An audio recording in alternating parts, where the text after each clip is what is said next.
Welcome back, everyone, to the Bears Private Plays YouTube channel. Today is Monday, June 24th, and I'm back with 6 more plays for tonight's slate of games. We're going to be looking at a couple different matchups today between the Washington Nationals and the San Diego Padres, followed by the Pittsburgh Pirates going up against the Cincinnati Reds. My Nationals, they're going to have Patrick Corbin back on the mound. Always fun to talk about him. But before we get into these plays, please be sure to drop a like on this video, subscribe to the channel below. Every like and every sub goes a long way. I appreciate all you guys tuning in and day out. All right, let's break down some ball. All right, guys, let's get into this graphic recap from Sunday's slate. Saturday, 5-1 day. Jesse Winker went and got himself ejected to ruin the sweep there. But today it looks more like a Christmas tree. Right now we have 2 plays in play. The Twins and the Athletics over 8 runs scored, and J.J. Bleday over 1.5 bases. That game is currently going on. Not looking great. Only 1 run scored in the first 4 innings of that game. J.J. Bleday is 0-for-2 at the plate. So we need a lot of runs to be scored, and we need J.J. to get hot at the plate for us to win those 2. We had Bryce Miller, under 2.5 runs going up against the Marlins.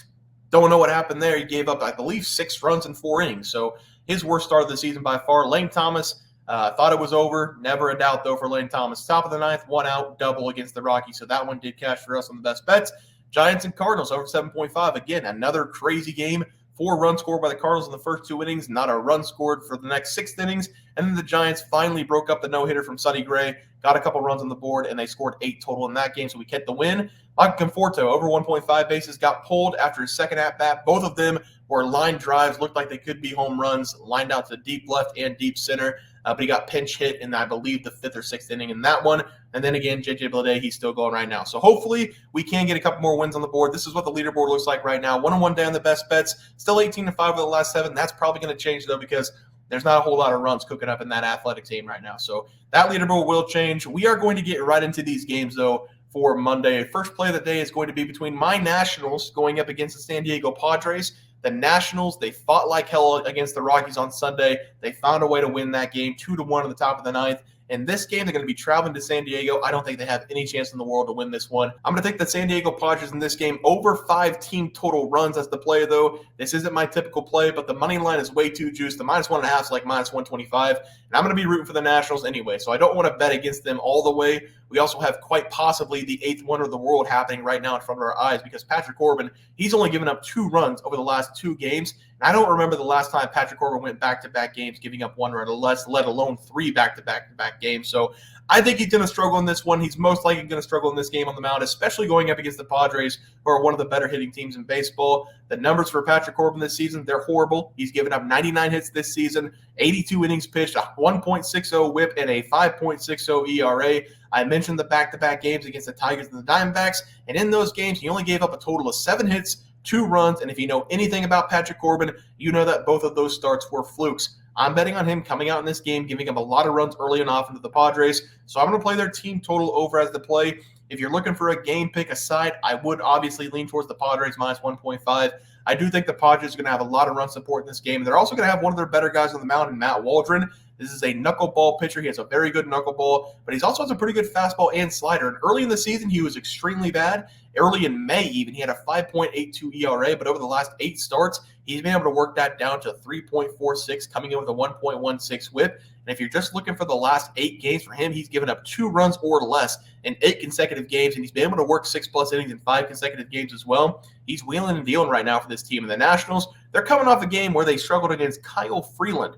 I will never openly badmouth the Washington Nationals, but you can be the judge of not being able to hit Kyle Freeland. For myself, I'm taking this team over 5 for the Padres as the only play for this game. The player props on the screen, we aren't going to take C.J. Abrams, even though he's been extra hot at the plate over the last couple games. I will be playing Jackson Merrill, though, to go over 1.5 bases going up against the Nats. Jackson this season, he's hitting .290 for the Padres. He's been locked in at the plate over the last several games. Just over the last 4 games, he's recorded 8 total hits, including 3 multi-hit games. He is definitely the hottest bat for the Padres right now. And Patrick Corbin, he does give up a batting average of .309 against left-handed hitters this season, which is extremely strange considering it to be a left-against-left matchup. He's also given up 8 extra base hits against lefties up to 21 total hits because he doesn't really face off against lefties that much. Only 68 total at-bats this season. With the way Jackson's been swinging the bat, I've got to take him in this one going up against Corbin. Give me him over 1.5 bases as the play there. For game number 2, is going to be the best play of the day. The Pittsburgh Pirates going up against the Cincinnati Reds. We have Carson Spears back on the mound for the Reds, and he went up against the Pirates in his last game he was in. On the other side is going to be Bailey Falter, and his stats this season and numbers this season haven't been the best. I'm going to take the Cincinnati Reds in this game on the money line as the play because Carson in the first appearance, he was bad early, but he settled himself into that game. Carson Spears against the Pirates in his last start, he went 6 innings. He gave up 7 hits and 4 runs, but 6 of the 7 hits, they were given up in the first 3 innings, and all the runs were given up in the first 3 innings as well. We did attack him as the play last time because this is a relief guy transitioning into being a starting pitcher, and he's now got 3 games underneath his belt as a starter. I was concerned last time about him starting because it's definitely different than coming out of the bullpen, but once he got settled in, going up against the Pirates, he was fantastic. He only gave up 1 hit in the next 3 innings against them, shutting them down. I think he's going to shut them down in this game. That's why I like the Reds here on the money line. It also helps that we're going to get a guy like Bailey Falter on the other side who's coming in, giving up 10 runs over the last 3 appearances. He has also given up 7+ hits over the last 3 games, coming in with a 3.74 ERA. Bailey has also given up 7+ hits in 3 consecutive games, coming in with a 3.74 ERA. And he also just faced off against the Reds in his last start. He was able to go 7 innings. Gave up just 2 runs, but the Reds, they were able to get to him. They had 7 hits, 3 walks in the game. Sometimes things just don't work out. Even though you get some people on base, you can't get them across the plate every game. I think the Reds in this one, though, they're going to find a way to do more damage against Bailey. I think Carson's going to be able to shut them down the other side. So I'm going to take the Reds here on the money line as the play. For the player props on the screen, we're playing both of them. Spencer Steer, because he's getting a left against right matchup going up against Bailey Falter against lefties this season, hitting 257 compared to 226 against righties. And his extra base hit numbers are pretty similar for only having 74 at-bats against lefties and 195 against righties. He only has 3 more extra base hits against right-handed pitching than left-handed pitching this season with 121 more at-bats. Whenever he goes against lefties, he typically gets an extra base hit. So I like him in this game. For O'Neal Cruz, he's been on the struggle bus over the last several games. His batting average has dropped to 240. This will be a good spot for him, though, to bounce back in a big way to get at least a double in this game going up against Carson Spears. Whenever you're looking at the over bases for O'Neal Cruz, whenever you're taking him for a player prop and he's going up against lefties, you might as well just light your money on fire because he's only hitting 108 against lefties this season. He has 7 hits and 65 at-bats. Against the right side, though, his batting average is 289, 24 extra base hits, 15 doubles, a triple, and 8 home runs. Carson Spears, he's also struggled against lefties this season, giving up a batting average of 315. So this is a good spot to take Cruz, even though he is slumping. I'm taking him over 1.5 bases as the play there. For the best props of the day, we are going to be looking at Jose Ramirez to start us off, over 1.5 bases, and to draw a walk in this game going up against the Orioles. A double player prop. You can play both of these on PrizePicks, or you can play both of these on any sports book. But I do love the matchup here for Jose Ramirez going up against Cade Povich and the Orioles. Cade Povich this season, the rookie for the Baltimore Orioles, he's been pretty good in the first 3 games, keeping the runs to a minimum. In the last 2 games going up against the Yankees and the Braves, he was really good. But the one thing he struggled with this season is his control. He has 9 total walks over the first 16 innings in his big league career. Jose Ramirez, he's one of the better hitters in baseball with his plate discipline, so I do think he's going to be able at least to draw 1 walk in this game. I'm also going to take him to go over 1.5 bases because Jose Ramirez,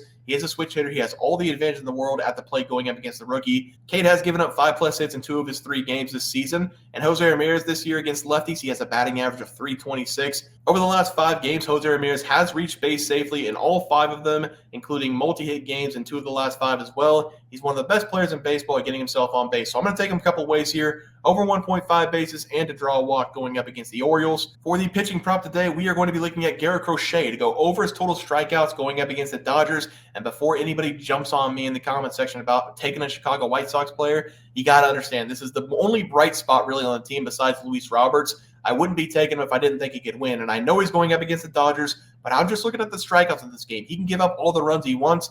Garrett, he kind of reminds me a lot of Dylan Cease. He used to be on the White Sox as well. Dylan's now on the Padres. He strikes out a ton of people per game, but he also gives up 2 or 3 runs per game usually.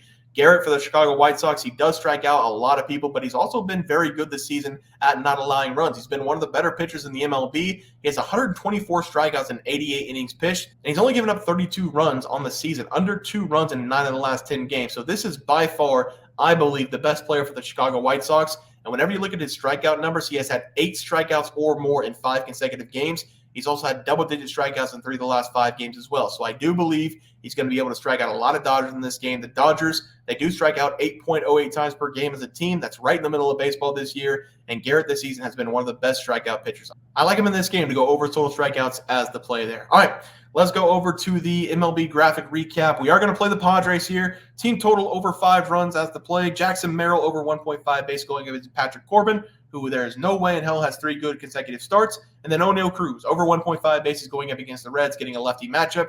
We're taking the Reds as the best play of the day on the money line. I'm going to trust Carson Spears in that one. We have Garrett Crochet over 7.5 strikeouts.